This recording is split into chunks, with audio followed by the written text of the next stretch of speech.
Hey, Patrick. Well, thank you for being here. Aloha, Mike. Thanks for having me on to talk nerdy, I guess. Awesome. Well, I mean, so you're like a famous hacker, and some might say you're an infamous hacker, but we'll leave the fun stuff for later.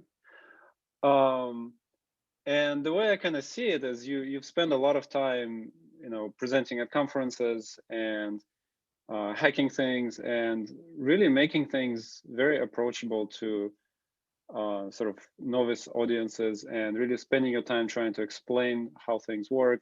And I very much admire that. That's something to be proud of, I think, because a lot of times you see really cool presentations, but you don't see the thought process. You don't see the details that allow you to actually like reproduce it yourself.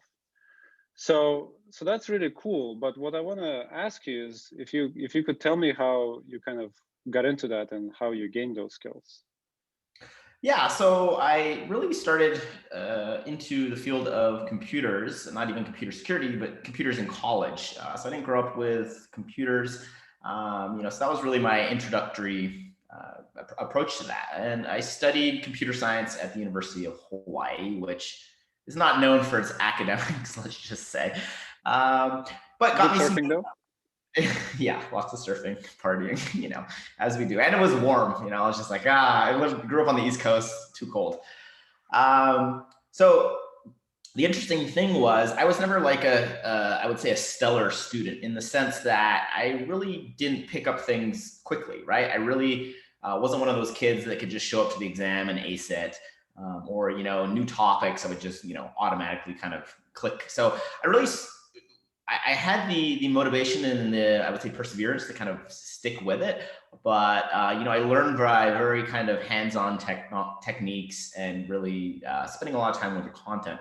So I think that's where that foundation started, where I carried that through. And as you mentioned, a lot of the conferences, there's incredible presentations. But I remember my first cybersecurity conference, I was probably Black Hat, just as an attendee. And I went to some talks that I was super excited about. And the researcher would just get up on stage and kind of just like, brain dump or really just almost jump to the very end and be like, oh, look at this really cool hack I did without really explaining how they got there and the fundamentals. So again, as someone who maybe didn't pick up things really quickly, that was almost frustrating to me. I was very impressed by what they accomplished, but I left the talk feeling like I didn't learn anything. Yeah, I was inspired, but I was really hoping to kind of it to be more maybe almost a learning experience. So I Mhm. remember really taking that idea, and that I think resonated with me. After college, I went to work for the National Security Agency, and that's really where I learned a lot of the cybersecurity skills. My college didn't really have any courses in computer hacking. I think the closest one was a assembly and a compiler class, which really just got into more of the low level fundamentals Mhm. of computers, which is important for reverse engineering, malware analysis, exploitation, et cetera, et cetera. But at the NSA, they had a lot of really cool classes and courses where they would teach more of these, I would say, offensive capabilities, and also things like malware analysis. And so that was really helpful. Also, obviously, the NSA does some offensive cyber operations, so it's a great place to, get some hands-on experience. Can you dive a little bit deeper into how maybe not at your NSA experience or, early experience, but like today, how do you keep your skills up to date? How do you keep up with the latest tricks? Where do you pick up your information for, hacking, for finding ways to get around mitigations, finding vulnerabilities, things like that? Sure, sure. And that's a great question. That's actually something I really enjoy about our career is that it's something that's always evolving. There's a lot of careers and jobs where I think are a lot more static, which to me would be kind of boring. The flip side, though, is you have to really make some efforts to stay on that cutting edge, or at least stay aware of trends and evolution in the field. And I think there's a few ways to do that. I really like going to conferences to hear other people's presentations. Now there's a lot of stuff virtually, so a lot of them get posted on YouTube. So that's super useful. There's some great research papers that come out. I really just also like analyzing malware because I feel like there's a lot of evolution in that space, because as the operating system vendors increase the security of their platforms, for example, a lot of built-in or baked-in security or anti-malware features now ship with operating systems. This forces the adversaries to have to adapt. It's kind of this cat and mouse game. So I found that analyzing malware, especially new malware when it comes out, is a really interesting way to see how attackers are evolving. So they're implementing, for example, new anti-analysis schemes, or packaging up exploits in their samples, specifically to bypass a lot of the operating system level mitigations and security features. So that to me is really good because, again, I really learn better with hands-on. So if I'm analyzing a piece of malware and there's something I don't understand, I can step through that, reverse engineer it, and learn about the exploit they're using or the new technique to perform some malicious action. I think that really helps me kind of stay on the cutting edge of things. And it definitely keeps it interesting. And again, it's something I really enjoy about a career in cybersecurity. There's rarely a dull moment. Yeah, that's for sure. So, that's interesting. So you'd say one of the better ways to do it is you'd basically take a piece of malware, like maybe you find it on the internet somewhere, or maybe you find it on a blog. You pop it into either Pro or there's a free version now, Ghidra, developed by NSA, which is pretty cool. And just kind of try to trace it through and just like understand how it is that they do the things that you're trying to figure out. Is that how you approach it?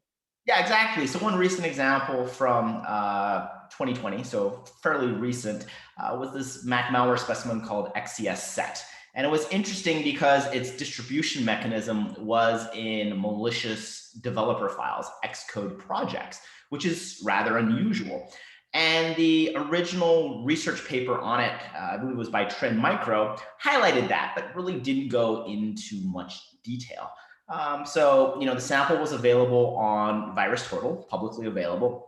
So, and it was actually on GitHub because there were some infected Xcode projects that if you download and built the Xcode project, your system would be infected with the malware. So again, kind of a novel, interesting infection vector. So I grabbed one of those Xcode projects and really started kind of pouring through and figuring out. And the initial research had enough information to kind of point you in the right direction. But I wanted to figure out exactly how they were doing that. And it wasn't super complicated. They basically had a build script that was compiling assets such as icons and images into the final compiled application. And in this script, there were some commands to run some code that was embedded in the Xcode project. But again, for me, it was a learning experience because I didn't understand a lot about Xcode internals. And I was aware that obviously you could have build scripts that would automatically execute commands, but it was interesting to see how the malware authors used or abused that.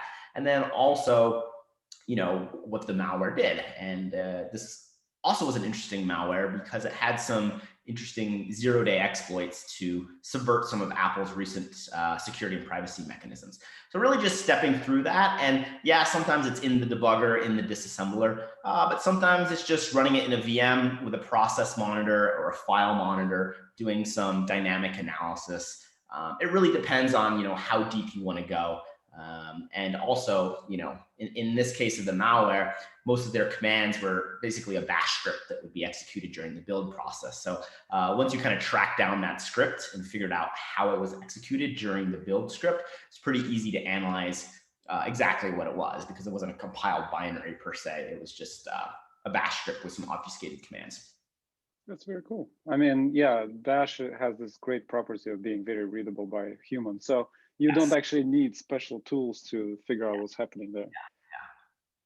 There is something interesting that you said, that you looked at a report by Trend Micro and you thought that they didn't go deep enough. Why do you think they stopped their analysis where they did? That's a good question. If I had to guess their reasoning, I think there's a very small subset of people in the world that actually want to know the very, very specific details down to the ones and zeros. And usually large companies, once they discover some malware and push out a signature for it, they release some press release and a technical documentation to really, establish credibility, get some media and publicity. But there's not a lot of financial motivation for them to go all the way down the rabbit hole to the very bottom. I mean, someone like myself who sees this, I'm like, wow, I want to know exactly how this infection vector works all the way down to the details, the interactions with Xcode. Yeah, there's probably like 10 people in the world who are interested. And Mike, you're probably one of the same people. I would be very much interested. Yeah, so I think there's just diminishing returns. A lot of times when I blog and write, we talked about, I really enjoy articulating the entire process because, as I create a blog, I'm really just putting down in words what I'm doing and how kind of far I'm taking it. And I often like to get to the very end just so I have a comprehensive understanding, which is largely for me, but it's interesting. Some of my most technical blogs have like very few hits because again, it's a small set of people. And I think the people that are interested are very appreciative. But again, if you're a large company that's pushing out reports largely for the media to pick up on, or just have enough information for other companies to build AV signatures, really there's not any need to maybe go all the way down to the, like we said, the bottom of the rabbit hole. And maybe the researchers did and just didn't publish that piece because marketing says, hey, this is going to go over most people's heads, et cetera, et cetera. But, I was even pleased that they had kind of a blog post and then a technical white paper, which did go into detail. I think if I also had to guess, there's always like a rush to being first. Because then the reporters will talk to you first, you get your name out there. So, getting to the very bottom, doing this really in-depth analysis, obviously takes time. And so at some point they probably say, hey, we have enough for a decently in-depth technical paper that a lot of people will enjoy. Maybe we can revisit and add the rest of the details if people are interested. So that would be, I guess, some combination thereof. That's pretty cool. Well, I was curious to get your opinion on capture the flag competitions. I mean, do you spend any time on them? Do you crack any challenges? And what is your take on sort of their purpose, their usefulness, and what sort of things they might train a person? Yeah, that's an interesting question. I'm actually embarrassed to admit that I've never participated in the capture the flag. And I think part of it is I'm like very slow. It's first engineer something or write an exploit. Like I just kind of plod along and eventually I get there. But I feel like in this higher pace capture the flag environment, I would probably fall flat on my face. That having been said, I would love to try it sometime. I think it's an incredible opportunity to really try out, I would say, offensive hacking skills in a way that is legal. I think I was really lucky in the sense that as I was learning about offensive hacking capabilities, techniques, mechanisms, it was while I was employed at the NSA. So immediately I could like try them out in real world situations where, if I had been learning about them in a college environment, I think a CTF would have been a great outlet for me to get hands-on practice, work together with my peers, and then also I think learn a lot and kind of push the bar. So I think they're hugely valuable.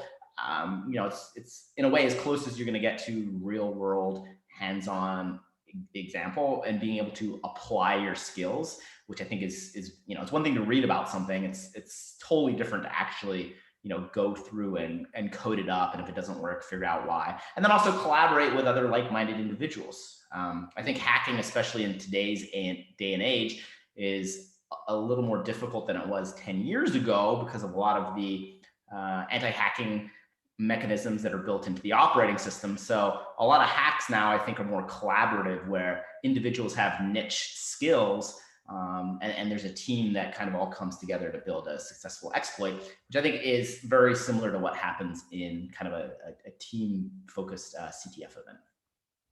Yeah, something you said were about going through the motions of doing it yourself, like reading a blog or maybe reading a write-up for a capture the flag challenge.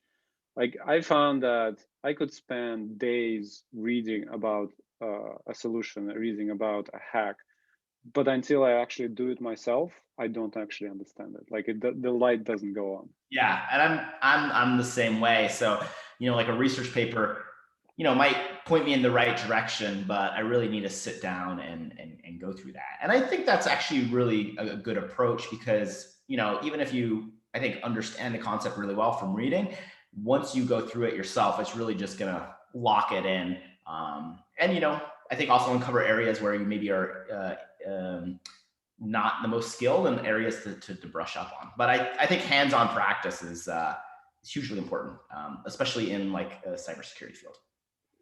Well, so if I understand correctly, you have a bit of a demo and a little bit of a talk to give us. But before you do that, I have one question for you. Can you speak a little bit to the tool set that you use and how you tend to apply it? Yeah, that's a great question. And it definitely depends on kind of what I'm doing on the day, on a given day. Normally, it's analyzing malware. That's probably just where my most recent area of focus is. So I'll kind of briefly walk through what my tool set and setup looks for that. And I'll caveat it's nothing incredibly fancy or overly complex. I think if you're working at a professional antivirus company, there'd probably be a lot more of a process. I kind of just wing things, but I find that it works really well, especially for kind of one-offs or for samples you want to dig into deeper.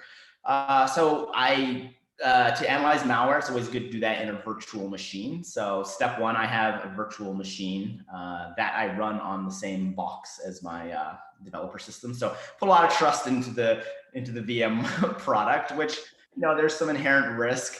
But I've never heard of a VMware bypass. Nobody has ever escaped it. So you're probably perfectly fine. Totally fine. I will caveat, I turn off sharing and try to harden the VM. I do try to find a balance between usability and security, as I think we all do.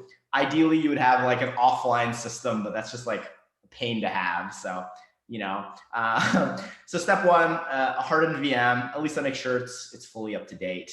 And then what I do is I have a combination of static and dynamic analysis tools. Me personally, I like to first dive into something statically, do some basic triage, especially if we're talking about malware. And this is things like looking for embedded strings, extracting the code signing information, computing hashes, and then moving a little more advanced, opening it in a disassembler or decompiler, which gives me a really good sense of the sample and answers questions like, is this really malware? Or is this, something that's signed by Apple that some lame AV product just, absurdly flagged? And, that happens.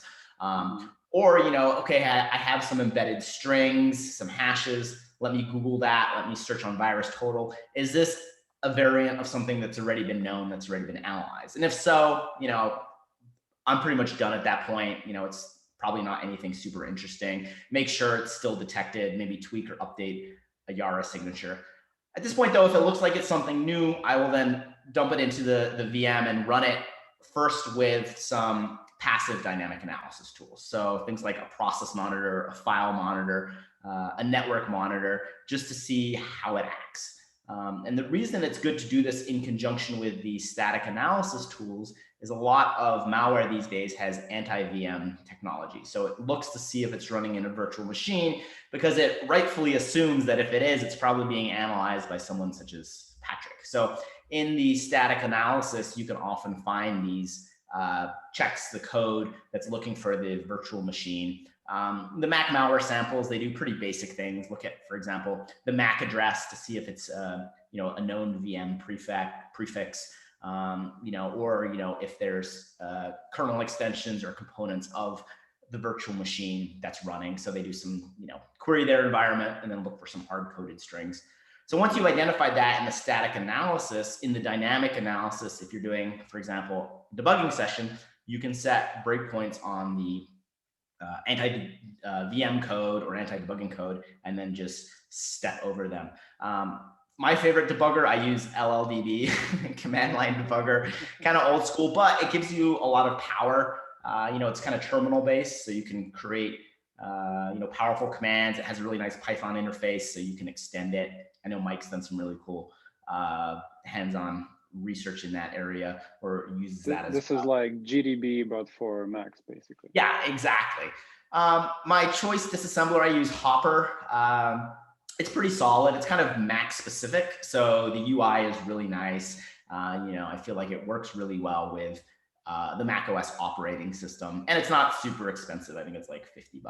Yeah.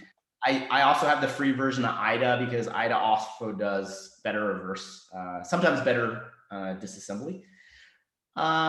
Even though the UI is a little more archaic, I would say. And then I heard great things about Ghidra. I just haven't got around to using it. I think it requires Java. I don't really want to put Java on my machine.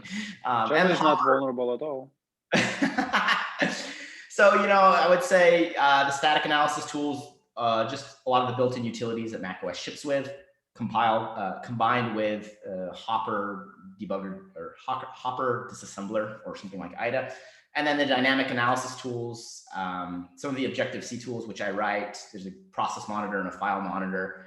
And then the macOS is some built-in network utilities, and then LLDB. So it's kind of a simple tool set, but I found it's sufficient, especially for Mac malware, which isn't often incredibly sophisticated, right? With those tools, you can often gain as in-depth an understanding of the malware sample as you'd like. Mm-hmm. Yeah, it's very interesting. You can do so much work with, well, I don't want to say simple tools, but a small tool set. Yeah, and exactly. You just get really good at those tools, and then you just keep reapplying them. And maybe some of the things will be better, in another fancy tool like Redara might be better at something that Hopper is not good at. But because you know the Hopper tool set, it allows you to be good at what you do there. And Mike, I think that's a great point because I found kind of really deep dive, getting a comprehensive understanding of what the tool can do often allows you to really it provides enough capabilities that you need once you kind of really dig into it. So versus trying to learn all the other tools and pick and choose, it's really good to kind of because LLDB is going to probably be able to do everything you need, right? It might be some weird command line, or you might have to customize it a little bit, but if you dig into it, it's probably going to be as comprehensive a debugger as you need. Yeah, it's interesting. I mean, for me, I find that I have to make these choices and just almost arbitrarily pick the tools that I'm going to use and get good at them. Because if I try to learn every single tool out there, I get so confused. I don't remember which command is supposed to be for what. Exactly. And I think that's why I kind of like LLDB, because it's mostly terminal based, but I still have to Google, how do you start a process and have it start or stop at the, initial entry point. It's like process launch -- stop at entry. I just Google it every time. It's like at the top of your list of your that's right. Stack Overflow post has been clicked, and it's like, you've already been here, Patrick. Do you have a little LLDB cheat sheet next to you when you? I don't. I should. I really just use 10 commands. The single step and the X modifiers, and I actually mostly use the GDB commands, which are forward compatible with LLDB. Interesting. So, I know I would say the handful of 20 commands. And it's funny because when I learn about a new command, I'm like, oh man, I should have, there's one where once you step into a function, I think it's finish, and it'll execute and then return and then break. And I was like, oh yeah, that's great. Normally I would scroll to the end, set a breakpoint, run, step out. And I was like, oh, there's a command that does all this. Yeah, it's funny. I have a similar process for my VI skills. I know about 7 commands. I know it's a super powerful tool. I know about 7 commands, and I just click my way through it. Yeah. But I think if you know the foundational ones, right, more than often, you can combine those. And this kind of goes back to me maybe not being the most efficient or quickest reverser, but I feel like it's you plod along and eventually you figure out what you need to figure out. Yeah, you get by on your smarts. That's the key. Yeah, exactly. Well, do you want to do a demo for us? Yeah. So let me share my screen. All right. You're really quite excited about it, actually. Okay, so it says host has disabled participant screen sharing. So Mike, you're gonna have to maybe make me an admin. Okay, try now. Okay, great. I'm just gonna do my whole screen. So we're gonna see ourselves for a minute. And can you see that okay? I see it great, yes. Okay, so what we're gonna look at is an interesting piece of malware called EvilQuest.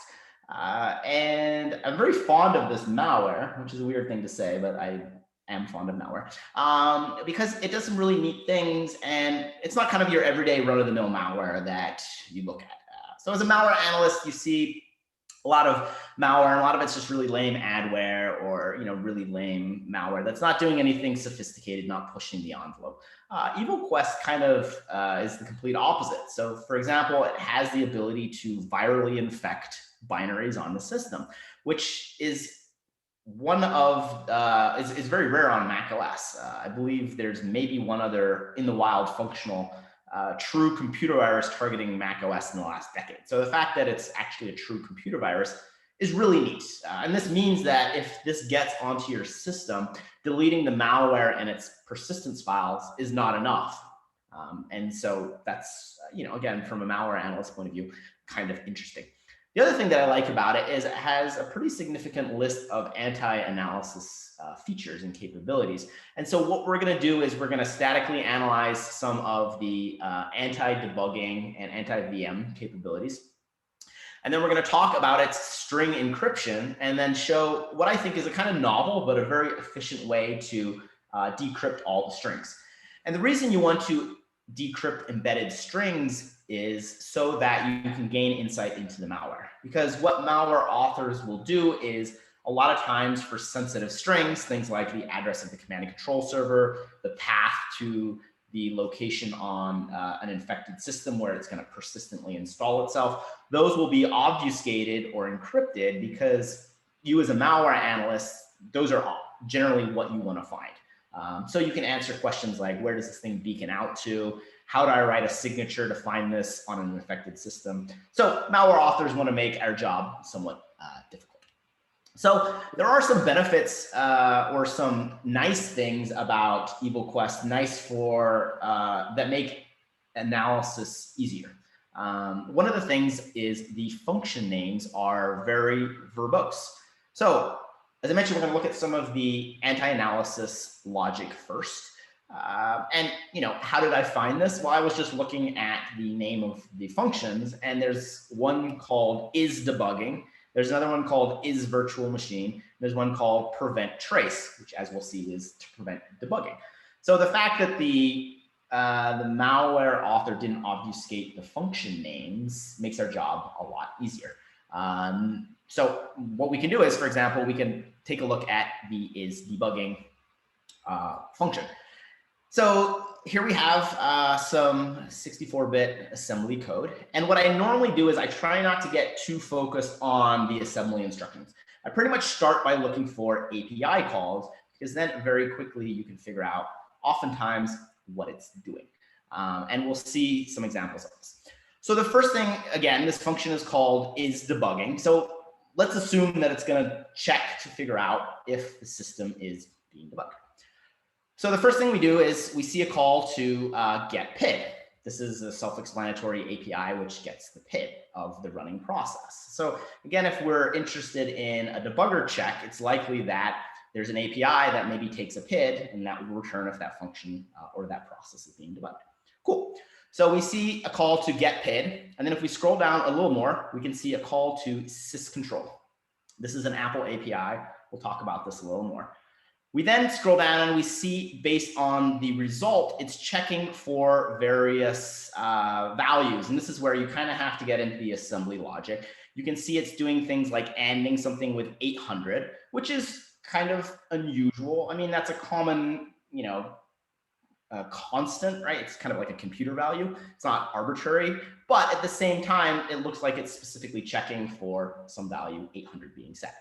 And then based on that, it's going to set some flag and return a value. So at this point, I'm like, okay, how do we do anti-debugging logic? I'm a malware author and I want to know if something is being debugged.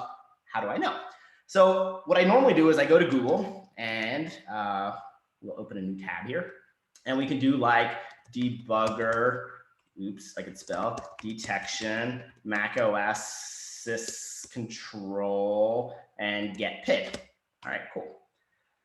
And very quickly, we can see there's a bunch of hits that come up, Stack Overflow, other ones that I've clicked on to see exactly, one possible option. So let's just click on the first one and see. And I haven't checked this yet, but we can see an answer, the answer on Stack Overflow. And the question was, how do I detect a debugger if my process is being debugged on macOS? And we can see that there's actually an Apple code called "Am I being debugged?" And what it's doing is it's basically making a syscontrol call, and it's passing the PID and then other parameters to the operating system. Once this comes back, once the syscontrol has returned, it's going to check the ptrace flag. So I'm like, okay, what's this ptrace flag? So normally what I do is I Google /define or #define and then this, and then we can often find what this constant is. So sometimes this takes a little bit of digging because these constants aren't always defined. Google is really a lifesaver in this case, isn't it? Yeah, thank goodness for Google. File type H, maybe? So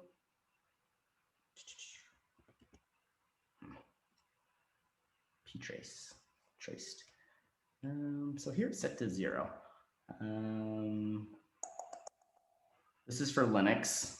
So we need to find the Mac specific one. I think if you add X and U to the search, that might help. Oh, Mike probably knows off the top of his head what it really is. No comment on that.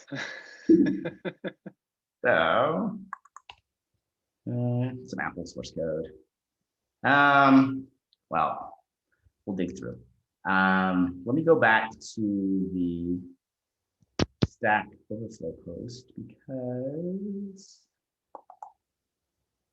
There might be a define at the top of that function. Oh yeah, somewhere in here. So it's in one of these.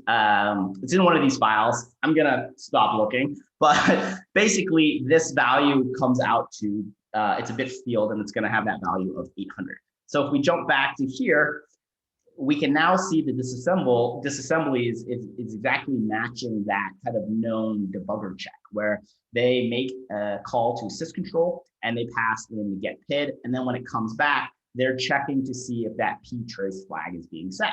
And if that's the case, the malware knows it's being debugged. So what we can do is we can look for a cross-reference, and we can actually see that if this comes back with a debugger being detected, the malware will just exit. So that's kind of interesting. We'll take another look at a similar thing. In this case, this is even easier. This is another debugging check. We can see them calling get PID, and then they pass that to ptrace. And the most interesting constant here is 1f. So you're like, okay, what's ptrace? Well, let's hop into a terminal. Man ptrace. And there's some information about it. And there's this one interesting constant that is pt deny attach. And it says if you make the call to ptrace with this flag set, it's going to prevent a debugger from being able to attach to the running process. And if the process is running already with a debugger attached, it will exit that. So if we go back to Google and search for this, we'll try this define trick one more time. Sometimes works. We can see here that, again, hooray for Stack Overflow, it's defined as 31, which is 1F hex. So we actually know an item might actually be able to do this, where you can use standard symbolic constant, and there it is, ptrace deny attach. So that works too. Cool. Yeah.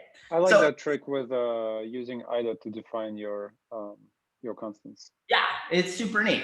So now we've identified the fact that this malware has some anti-debugging capabilities, which is really important for us to know, because if we hop into a virtual machine, we obviously want to debug the malware. And if we haven't identified this anti-debugging logic, it's going to cause the malware to exit and not execute its malicious logic, so we can't analyze it, right, dynamically.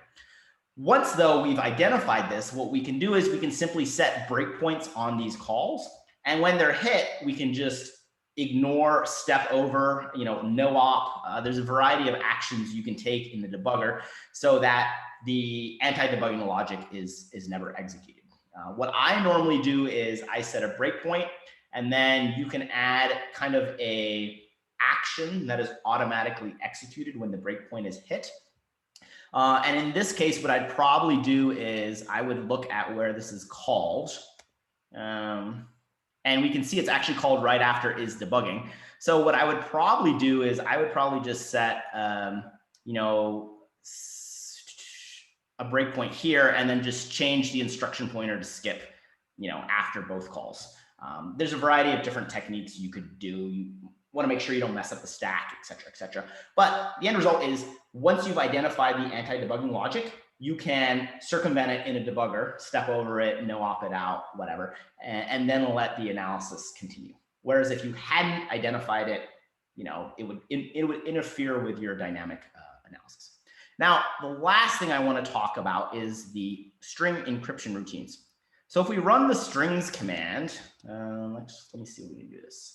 Strings-a, I don't know, evil quest patch. Okay, what we're going to do is we're going to run the strings command, which extracts embedded strings. Let me make this a little bigger so we can see.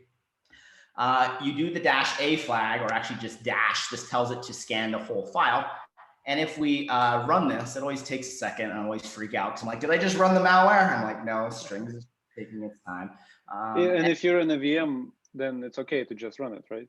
Yeah, but I'm not. So, oh no, this is taking a really long time. Phew. Okay, we can see that there are some unobfuscated strings, for example, API calls. So these are always good to look at, because they give you a sense of what the malware is doing. For example, we see a call to CG event tap create. If you analyze Mac malware or you create keyloggers on macOS, this is the API to use that. So immediately we know this malware probably has keylogging logic. Cool. However, we see right here, there's a lot of what appear to be obfuscated strings.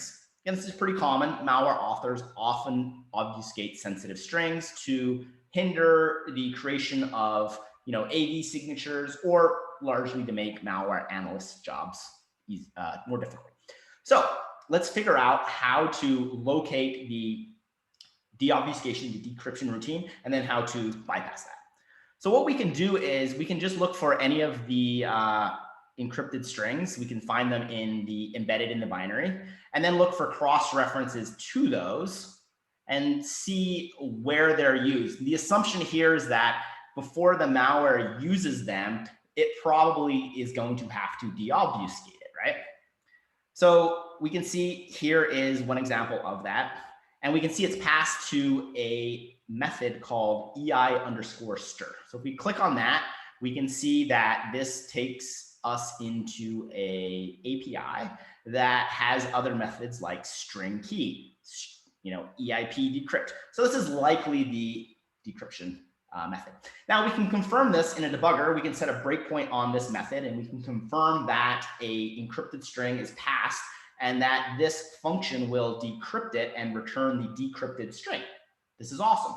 So one way what we could do is we could just set a breakpoint, and anytime that is called, we could put another breakpoint on when the function returns, or at the end of the function right here as it returns the decrypted string, and then print that out. The downside to this approach is it'll only decrypt strings that the malware uses at runtime. We want to decrypt all the strings. So what you normally do is you spend a lot of time understanding how the decryption routine works, but this can be painful because it could be a custom encryption algorithm with all sorts of weird things. So that takes a lot of time. So what I did instead was simply say, okay, the malware obviously has the ability to decrypt its strings. So why don't I create an injectable dynamic library that loads the malware and then just calls this EI_stir function, the string decryption routine, on every encrypted string, and basically coerce the malware to decrypt all the strings for me. So that's exactly what we're going to do. And we'll see it's really not that hard and has the upside or the ability of allowing us to decrypt all the strings without A, having to know the internals of the decryption algorithm, and B, allowing us to decrypt every string, not just the ones that the malware is going to use at runtime. So here's the code. I'll briefly go through this. First thing we do is we get the address of the EI stir. So again, this is a dynamic library. It's going to be loaded into the malware's address space. So we can resolve and find addresses of its functions. For example, its EI underscore stir function. This is the decryption algorithm. Okay, so now we have this, and I just print out the address. We then, based on this function pointer, I've in IDA figured out where the beginning of the section that contains all the embedded encrypted strings begins and where it ends. And the reason I use an offset is the malware will be ASLR'd, so it will be loaded at different memory addresses each time it's run. This is an operating system functionality to actually prevent, memory-based exploitation attacks. So we can't hard code the address, but the offsets are going to be the same. So we dynamically resolve the function pointer of the string decryption utility.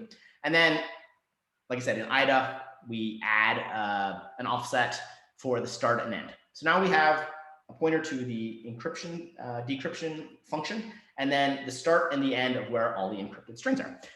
All we then do is, in a silly while loop, iterate over all of that. And what we do right here is we call the decryption string on every chunk of memory. I've added a few extra sanity checks. If the current address has a 0, like I don't call decrypt on it because it's going to null pointer accept. I also check the string length and skip over ones that are less than 3 because those are probably not going to be real strings. And then there's a few unencoded strings that actually trigger an access violation in the string decryption routine. So there's a bug in the malware string decryption routine. So I basically just had to manually figure out what strings in that section trip that up and skip them. But really the only thing that basically mattered is we are iterating byte by byte through the section that has the encrypted strings. And on each chunk of memory, we call decrypt on it. So what we can do is we can build this as a dynamic library, and then we can hop into a virtual machine. Again, important, always do dynamic analysis in a virtual machine. That's because you're actually executing the bits of malware.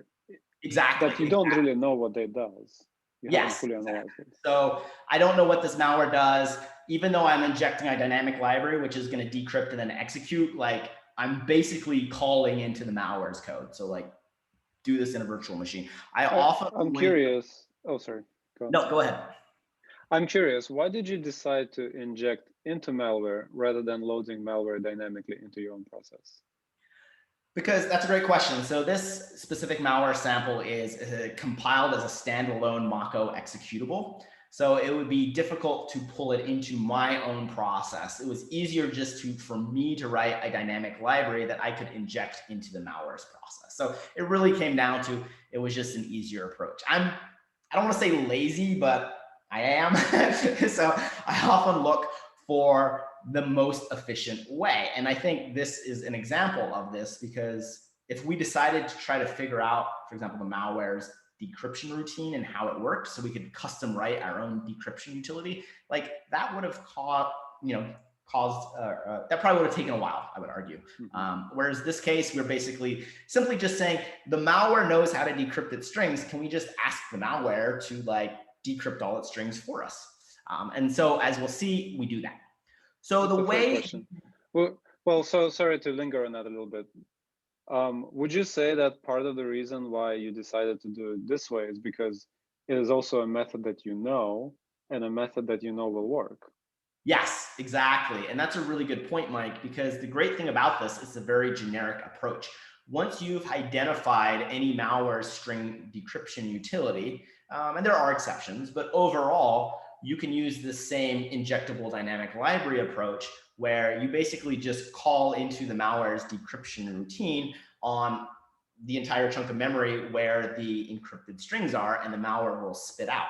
So if tomorrow a new variant of EvilQuest comes out that uses a different decryption algorithm, it doesn't matter. We really don't have to update anything.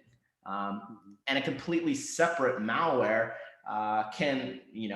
we can use the same approach. Obviously, we have to customize the name of the decryption function is going to be different and the offsets, but the idea is generically applied.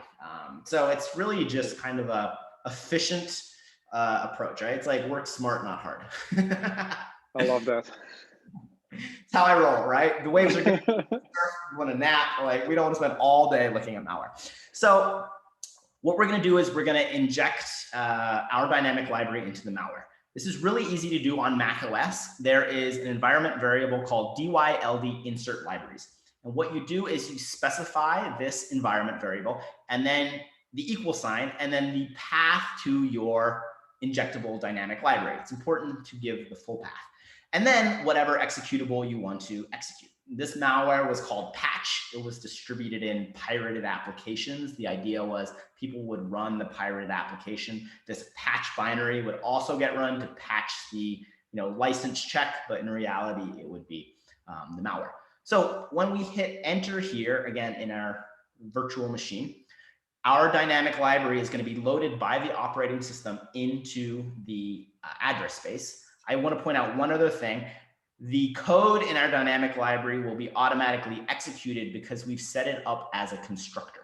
Here you can see __ attribute constructor. This tells the compiler to build this as constructor code, which when loaded into a process, macOS's dynamic loader, dyld, will automatically run. So this is basically ensures that our code will get run because the malware is not going to call into our code, right? We just needed a way for our library code to get automatically executed. Okay, so enough talk.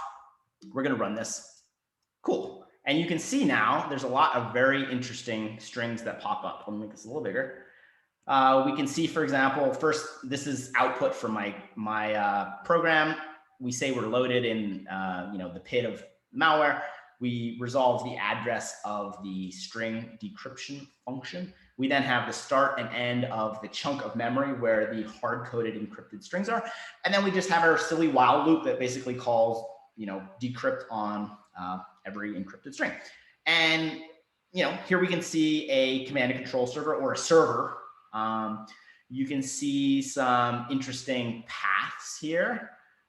You can see something calling a shell script with admin privileges. This is probably how they try to elevate their privileges to root with user interaction. You can see something, names of, or executing launch control, which is probably how they persist. You can see interesting regexes. This turns out to be what the malware looks for. And if it finds any files that match these, it will exfiltrate them. So things like keys and wallets, obviously interested in cryptocurrency keys. You can see a path to the malware, which is kind of interesting. And I should point out that this string right here is actually flipped. And if you unflip it, it turns out to be effective idiot. And if you are a very attentive listener, you might recall that a lot of the functions in the disassembly have EI_stir. So this is the moniker for the malware that the malware author. So the malware author refers to this malware as effective idiot, EI. So that's kind of cool. We can then keep scrolling through. That's funny. We can see, a bunch of random other strings. Looks like it's doing some in-memory code execution, which it is. We have, here we go. We have an embedded property list. This is how the malware persists. A property list is an XML file. What the malware does is it installs this as a launch item. This is how you tell macOS, please execute whatever I specify every time the system reboots. So this is how the malware persistently installs itself. Again, as malware analysts, this is information we want, so it makes sense that the malware author is going to try to obfuscate that. We then have paths to the name of the malware. That's cool. This is where it installs itself on an infected system. Another property list. Cool, hard-coded address of the command and control server. This is great. We can go, for example, put this in a network monitor, scan systems to see if they're communicating with this. Generally good to know the address of the malware's command and control server. We have a list of security software here. Turns out this is what the malware looks for when it to see if they're running, and will actually not run, or sorry, will actually try to kill these processes before it exits, before it executes. Finally, the malware has some ransom capabilities, and so we can see the encrypted de-ransom instructions that the user is presented with, so that's interesting as well. And then finally, we have some decrypted strings that look like they're related to a keylogger. So when you hit, for example, the escape key, a keylogger will take that and translate that into something readable. So again, we gain a lot of really interesting insight into the malware by simply decrypting its strings. So that ends the demo. And so actually, I might have one more. Let me just see. But Mike, if you have any questions, feel free to ask while I'm playing Well, I around. was just going to make a comment. It's fascinating that you can tell so much about what the malware does and what the malware author intended to do just by reading at the strings. I mean, that's why they keep them obfuscated. Exactly. And that's a very powerful technique. And one of the things about malware analysis is it's kind of open-ended. It's like, how far do I go down this rabbit hole? And it can take a lot of time. But what we can also do is very quickly, we can efficiently triage the malware and answer questions like, what are its capabilities? How does it persist? What server does it communicate with? And oftentimes, that is enough. Yeah. Do you have like a checklist you go through, or how do you build your intuition as to what to look for? A mental one that I kind of go through, where it's basically, and it's also dependent on the client. Like sometimes they just want to know, how do I detect this, or how do I know if this is on my system? And so generally, we're maybe looking for what are called IOCs, indicators of compromise, and that's usually where the malware persistently installs itself. Because there's a lot of security tools where an admin can go and basically say, does this file exist on my system? And a lot of malware installs itself in a very deterministic manner. So once you've uncovered, the path, creates a new directory or creates a property list with a specific name, very quickly you can go through and answer that question for the client. I just want to show, sorry, this is another instance of the malware, a new version that actually had a lot more obfuscations. But again, we could use this same technique and figure out exactly what we did. So for example, this one used a different property list to persist, uses a different command and control server. And the coolest thing is they have a shout out to me in the malware. I was about to ask, why does it say hello, Patrick? They know you're going to find this. So I published some initial research on the first variant of that and articulated how to detail that. And so I guess the malware authors read that. This is the hello command that the malware will send to the server when it checks in. It's kind of like a ping response. So before it just said like hello server. So I was very smitten when I saw the fact that, that they obviously read my analysis, fixed a bunch of bugs out, and then gave me a shout out. But even based on their changes, we could use the same mechanism to decrypt all the strings and very easily, again, pull out the new command and control server, the new install path, et cetera, et cetera. So very efficiently, very quickly answer generally the main questions when you're doing malware analysis. And get a shout out, like, I'm done, I'm happy, I'm stoked, like hashtag goals. So is that camaraderie between analysts and malware writers? Like, you don't actually know these people, but yet you're communicating like this. Yeah, exactly. And, in a weird way, it's like, this was a very interesting creation. I don't condone creating malware, but, I enjoyed analyzing it, and, its viral infection capabilities were intriguing, something novel.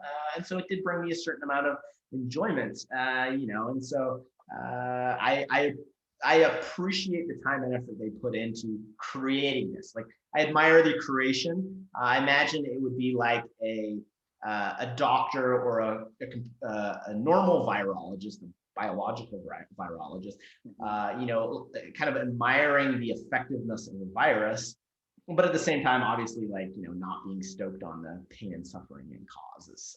But at the same time, realizing, wow, like, this is a really kind of beautiful, interesting, dangerous creation, and in a way having some appreciation for that.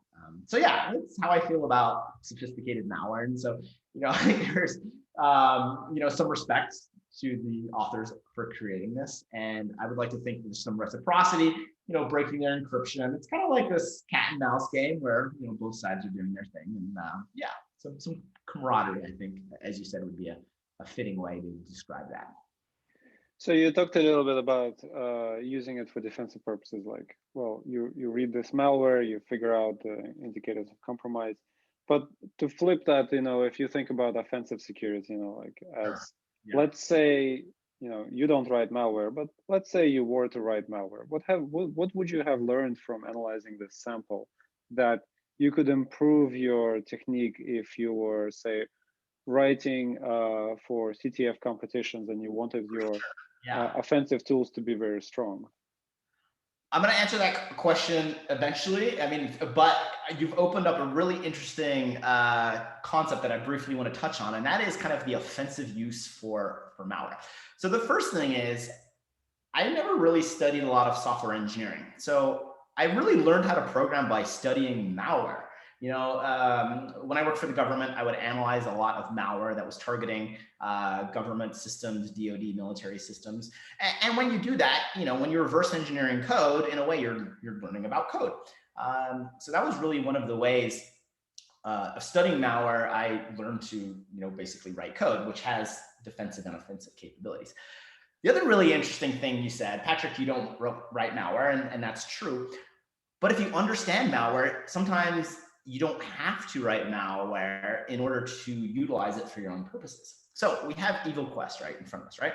What have we done? We've uncovered its command and control server. What's stopping us from going in and changing the binary bytes to point to our command and control server and then redistributing this malware? Well, basically nothing. Well, ethics, I would say. But there's this, ethics are important. Ethics are important. But I gave this talk at DEF CON last year about repurposing other people's malware. It's basically recycling. And the idea is there's a lot of incredibly sophisticated malware that nation states or large malware software engineering teams have created that have a myriad of very powerful capabilities. They've tested them, they've deployed them in the wild. What's to stop you from taking those and repurposing them and using them in a CTF operation? Well, caveat, you should really make sure you fully understand what the malware does before you start deploying that. But if you're analyzing it anyways, a lot of times you get an in-depth understanding. This works specifically, or this works especially well for simpler backdoors. There's a lot of malware that opens a reverse shell, supports a few commands. That malware is very easy to repurpose for your own offensive operations. Incredibly effective, already a fully featured capability. So just something to keep in mind. To answer your question, how I would improve this, first and foremost, the original variant was kind of interesting. It had all this like viral infection capability. It could execute payloads in memory. It could support all these nice commands, keylogger. But then it had this ransomware component that encrypted all your files and caused all these pop-ups and alerts. So immediately you knew your system was infected. So I would have actually taken out the ransomware component, because that's kind of what made the malware very unstealthy. And it's actually interesting because in subsequent versions of the malware, that's exactly what they did. They removed the ransomware component. So that was interesting. I would probably also just have more dynamic components, like using a hard-coded path for the persistence mechanism makes it really easy to detect, like push out a Yarrow signature.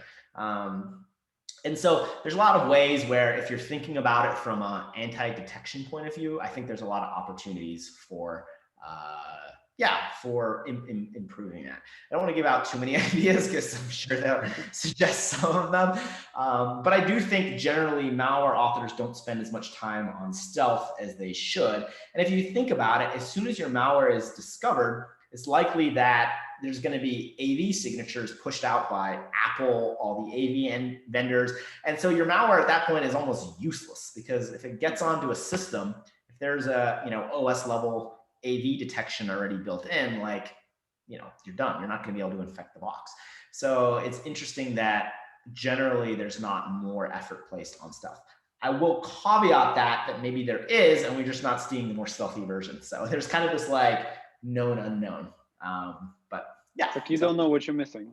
Exactly. At least I know that could be the case. That is really fascinating answer. I think I like the concept that you could actually take a piece of malware and reuse it. I mean, like reusing it in the capture the flag, or maybe you're a red teamer and you can say, well, I will take this piece of malware, I will understand it thoroughly, and then modify it, and then use it in a setting that I can actually trust it. Yeah.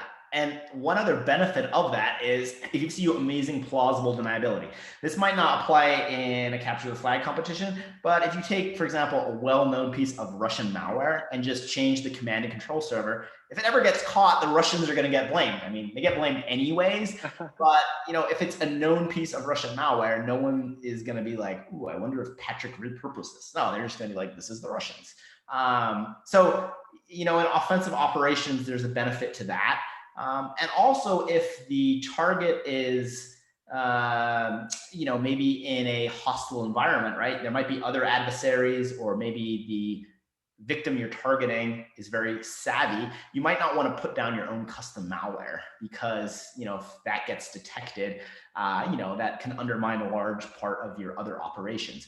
Whereas if you use some third-party recycled malware, you maintain remote access to that system. But if it's ever detected, it's plausible. There's plausible deniability, and you're not really burning any capability. So it's really this win-win scenario. And I'm really surprised we don't see that more often. Or maybe we do, but we're just not thinking about the fact that maybe this is, the US masquerading as Russians, masquerading as Chinese, or vice versa, and then, everyone's head explodes. Attribution is just really difficult. I mean, even if those situations happen in real life, how do you prove that? Aside from, 30 years from now, when documents become declassified, you learn about it in some papers, but today it's hard to tell. Yeah, and attribution, I mean, in some ways that almost doesn't, it matters, but if your computer is hacked, your data is stolen, like, does it really matter if it's the Chinese or the Russians or the Israelis or the United States? Like, exactly. You're bummed either way. You just want your stuff secret, safe rather. Just post it online. Is there more of a demo, or is that's pretty much? Yeah. This was really interesting. I really thoroughly enjoyed this. Awesome. Okay, so let me ask you just a few more questions. Yeah. I think it's very clear that you're very motivated on this, and you've been in the InfoSec environment for a long time. I personally know that you've organized a lot of conferences. They're pretty awesome. You've spoken at a lot of conferences. So if you are a student, if you are a professional trying to get in, like, what would you say is the most difficult part about this industry, about InfoSec, about this community? Yeah, definitely. So I'll speak to what worked really well for me, caveating that it may not be applicable to everyone. One lesson that I learned that in retrospect was incredibly valuable was to focus on a niche topic. And I learned this at the NSA because I did this intern program and I was in different offices, and I was young, starry-eyed, bushy-tailed, wanting to know everything, be the best at everything.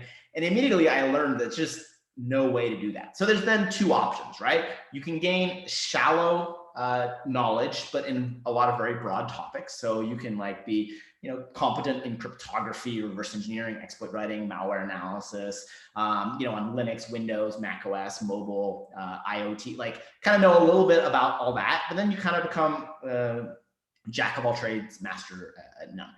The other thing is just kind of pick one topic, one that you enjoy, and really become an expert in that space. And so that's the path I chose. It was, in retrospect, a very auspicious decision. When I left the agency, I wanted to continue to do reverse engineering work. At the agency, I did a lot of Windows-based research, and I didn't want to step on any toes, so I decided to study macOS. But I really made a commitment with myself and said, you know what, I'm going to dive into macOS specifically, not even iOS. I'm not going to be distracted when, Android comes out, or when, cars start having computers and IoT, satellites, macOS only. And in retrospect, that was a really good decision because I've really dove into that and become kind of, an expert in the sense, with a really deep understanding of that. And I think that's really benefited me well in my career because, what companies do is they really are looking for individuals who have kind of specific knowledge. And the deeper your knowledge, I think that can be very, very valuable. Again, it was hard to kind of know what to choose at the beginning, but that worked really well for me to focus on one topic and dive into that. And you can also pick 2 or 3. It doesn't just have to be one, but I would really recommend trying to find a niche, an area, and become the best you can in that space. And I think then that will alleviate some of the other challenges, which might be, how do I differentiate myself, right? There's kind of a lot of cybersecurity professionals. Like, what does that mean? Another thing that was incredibly valuable was just the experience working at the NSA. I've been in hiring positions since that time, and you have people who studied cybersecurity coming out of college, which is really, really valuable, but they don't have a lot of practical experience, right? They haven't even done capture the flags, or they haven't, had any other kind of hands-on experience. So academically, they're very sharp, but someone who has hands-on experience, like, that just sets you apart from the pack and makes you incredibly valuable to potential employers. So I love the CTF example. Another recommendation is, if you can find a job, like going to work for the NSA was great. They basically said, can you pass a polygraph test? Are you a computer science or technically related degree? Yes, awesome.